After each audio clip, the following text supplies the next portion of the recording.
mga kinagigiliwang laro ng mga bata noon. Mga kamangha, ating balikan ang isang walang kapantay na saya at ligaya ng nakaraan noong tayo ay mga bata pa.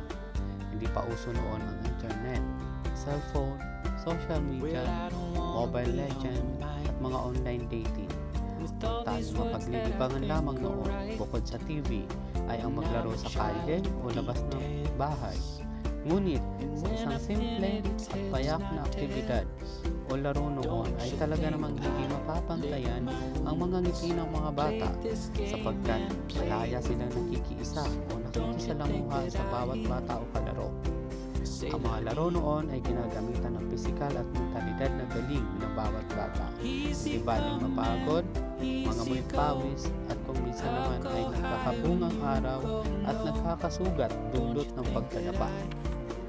Kaya naman, pag uwi ng bahay ay may sermon kay mama at papa dahil sa marungis ka na.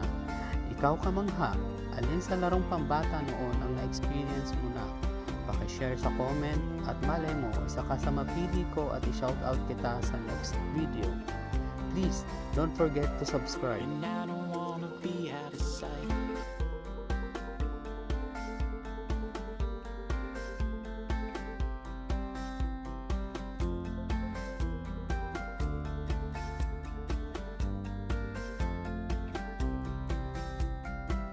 Well, I don't